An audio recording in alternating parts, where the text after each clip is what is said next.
Hello and welcome to another edition of the Gravestone Pros here at North Country Memorials. It is going to be a good week. We are back into fair season, and you know what that means. We're going to be out at the fairs. It's going to be great. Come along.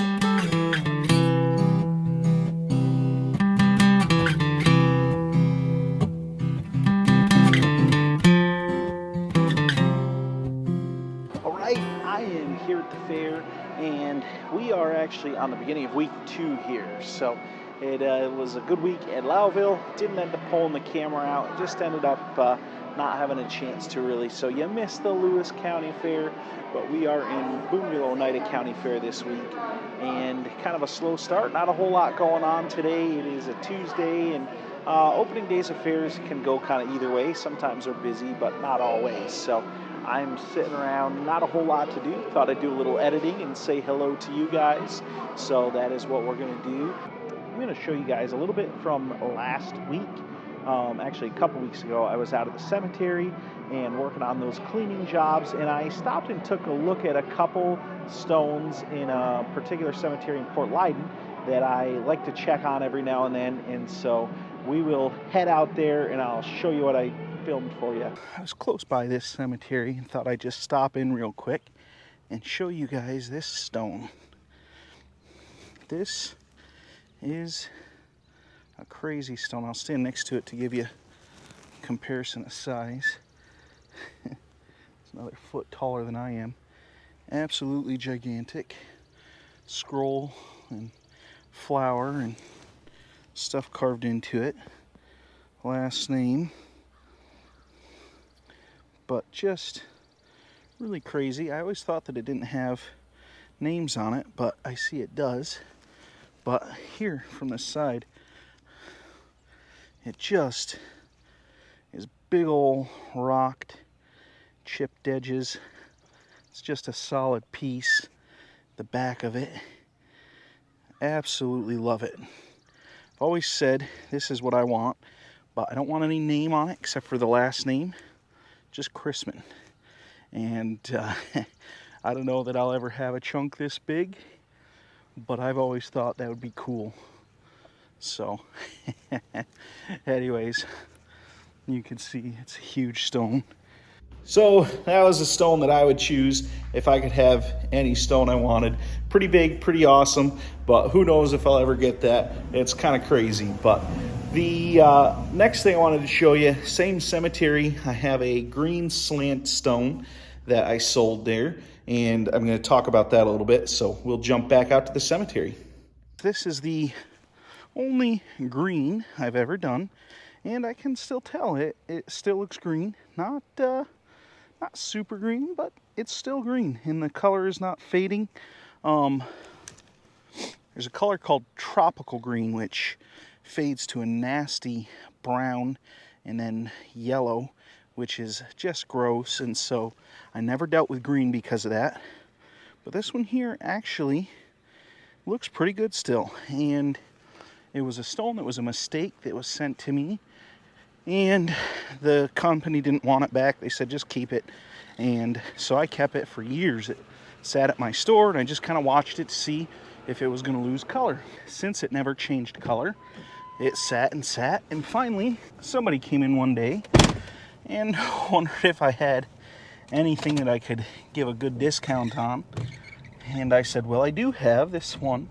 It's been around for a long time. It's a color I've never done, and kind of explained the situation and said I can sell it to you at a good price. I'm not going to guarantee the color on it. So the customer was more than happy to take it, and I felt pretty confident it was going to stay fine, and it did. So customer ended up with a good deal. I ended up with a happy customer, and the stone didn't cost me anything to begin with, so I didn't do too bad on it either. I did okay, and so really everybody ended up being happy. But because I avoided green so long, I always like to check up on that stone now and then just to see how it's doing. That stone has held up well and is doing well. Glad to have that. And I wanted to tell you, the other day I was sitting in the shop. I got a call from Dad, and he was in the shop, and the compressor was running. And I thought, that's weird. He's calling me right from the other room. So I answered it, and this is what happened. He was standing over next to this stone right here, and he was kind of holding on to everything, and he didn't want to move, which is why he called me on the phone. So he had me go grab the jack and jack this up, because this support here loosened up and slid down, which, as you can see, has made this whole thing slide over. He was having trouble fitting through his doors, and so he was trying to just pull the stone over a little bit, which is what he was doing.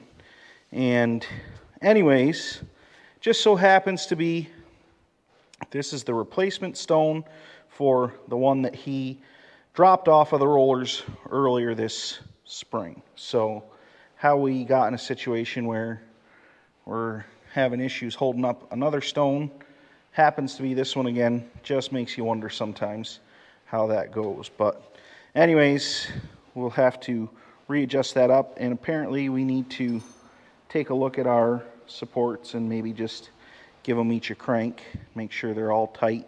They were not put on with Loctite, were they? No. No. No. Maybe should have been put on with Loctite. Well, then you can't adjust them if you have to later. No, you can. There's different Loctites. You can get Loctite that will lock it, but not permanently lock it. No, there's Loctite blue and Loctite red, and that doesn't mean anything to me, but I know there's a difference. We color coordinated today. Yes, we did color coordinate today. Good thing you called me. I just saw something here, interesting.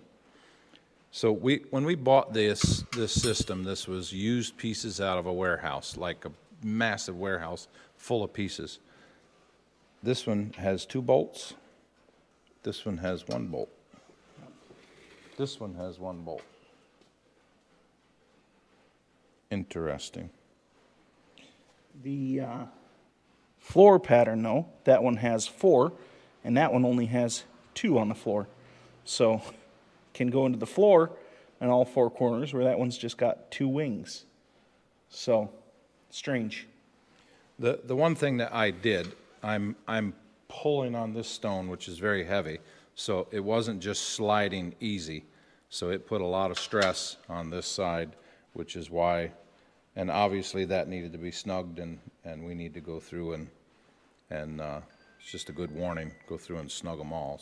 So we'll do a little bit of snugging here and get Dad back to production. But from last week's video, he was working on stones, and he's got several more done there, a couple done there, another one in there done, 1, 2, looks like he's got about 3 done, a 4th one over there maybe close to done.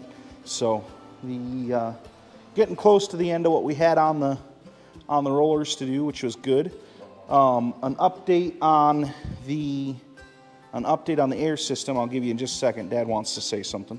Well, I was just saying there's just one more of what we had ready for production to do. So okay, so one more of what we had ready for production, and then we'll be done, which is good because we had the issue I said with our smaller air compressor. I went out and showed it to you. I guess I won't walk all the way out there, but I will tell you the air compressor is fixed and working. Ended up having a repair guy come out and take a look at it. The first repair guy was the one that had said we're probably going to need a new motor, and was talking about getting the Harbor Freight motor. And then, but he suggested first having this other guy come take a look at it, which was good because for, I think it was about $140, that guy came out, took a look at it, changed capacitor, I believe it was, and that was all it needed. And so it's back up and running. So Dad was able to get a bunch done on Friday that I didn't think he would, because I figured he'd be shopping for air compressors and sitting waiting for one to come or having to go get one or whatever. But it's Monday, and he got almost all those stones done between Friday and Monday, so that's good news. But we'll see how he does here. We'll get that fixed and be back at it. Hey guys, I hope you enjoyed hanging out with us and seeing us at the fairs. Hope you enjoyed this video. It was great spending time with you. Thank you so much. We will see you all next time.